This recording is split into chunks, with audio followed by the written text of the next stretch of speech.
Welcome to The Explainer. So, today we're tackling a question that is, well, it's highly relatable, occasionally pretty painful, but absolutely crucial. Why do we keep choosing the wrong partner? I mean, we've all been there, right? Or at the very least, we've watched a friend go through it. You meet someone, the sparks fly, and then a few months later, you find yourself stuck in the exact same toxic relationship pattern again. Well, today we are going to uncover exactly why this happens and, more importantly, how to finally stop it. Right. Let's just dive straight in. I want to start this off with a solid promise. Your bad dating history is not just bad luck, and it certainly doesn't mean you're somehow unlovable. What we're really dealing with here is a biological cycle.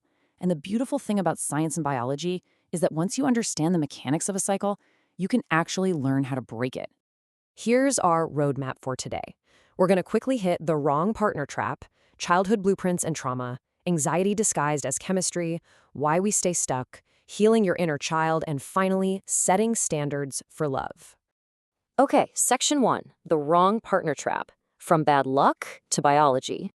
Listen, I want to kick this off by just lifting a massive burden of shame right off your shoulders. If you're someone who constantly finds yourself chasing emotionally unavailable partners, please hear this. It is not a failure of your judgment. Honestly, relationship experts point out that this is actually a neurobiological response. Your nervous system is literally just seeking out what feels familiar to it. You aren't drawn to unavailability because you consciously want to be rejected. You're drawn to it because, for your brain, that specific emotional texture is what love has historically felt like.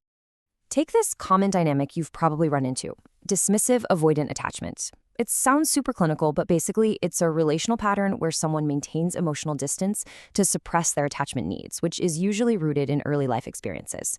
When you're dating an emotionally unavailable partner, they usually aren't intentionally shutting you out just to be cruel. Actually, they're relying on a deeply ingrained self-protection system. They learned really early on that depending on others just wasn't safe, so their emotional armor instantly goes up. It's not about you, really. It's about their survival mechanism. Moving on to section 2, childhood blueprints and trauma, the origins of our patterns. We've got to look at how our earliest experiences basically write the blueprint for our adult romantic choices.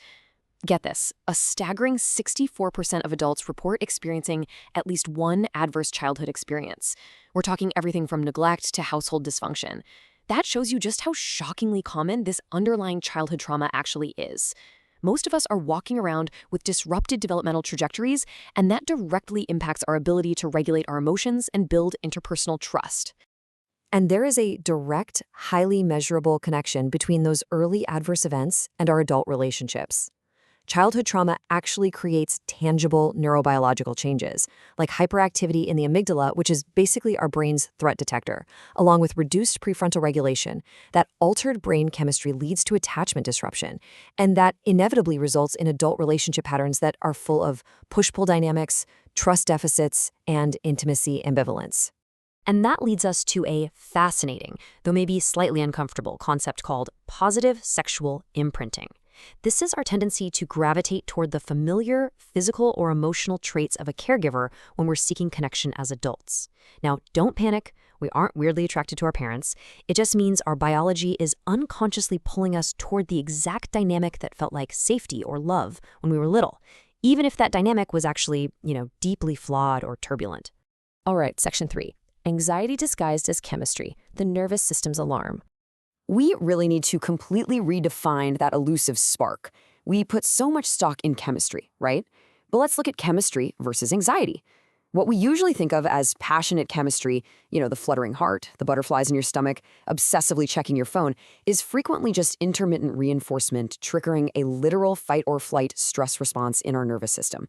Dating coach Alec Cuenca and Coach V both point out that if a partner makes you feel physically bloated, panicked, or constantly on edge, that isn't romance. That is your body holding onto water and entering survival mode because it senses emotional danger. Now compare all that anxiety to this profound quote from relationship researcher Dr. John Gottman. Love feels like home. Healthy love should actually feel like a calm, safe baseline. It absolutely shouldn't feel like an exciting, volatile roller coaster where you never really know where you stand. Honestly, if you find peace and calm boring, it's a huge sign your nervous system is calibrated to chaos. Which brings us to section 4. Why we stay stuck, the cycle of pursuit and withdrawal. So why does it take us so long to leave these painful, anxiety-inducing relationships?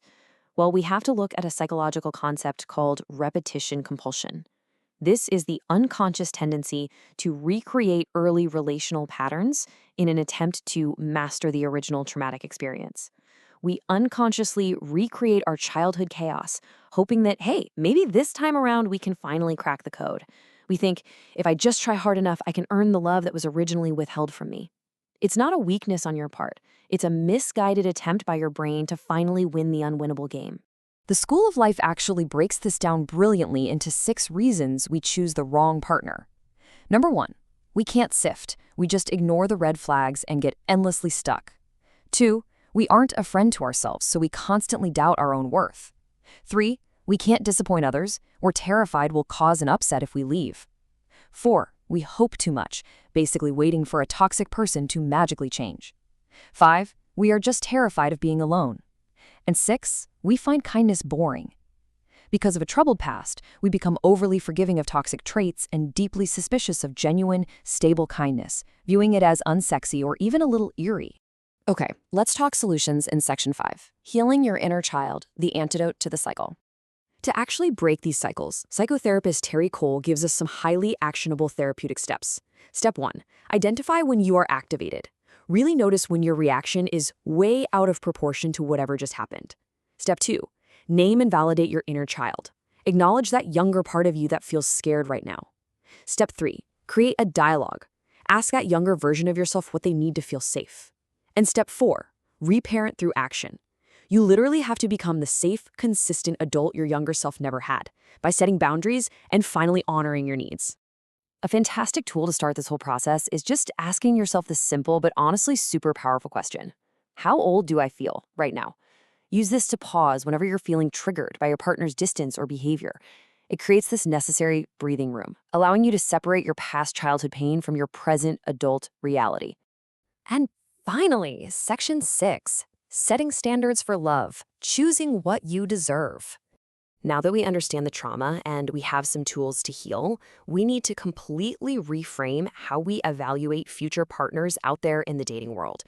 There's this brilliant insight from Coach V about the difference between hobbies and values. So often, we mistake shared hobbies for compatibility, right? But playing the same sport or liking the same movies, those are just hobbies. Sharing core beliefs about family, health, and money, those are values. And similarity in values, not hobbies, is the actual predictor of long-term relationship success.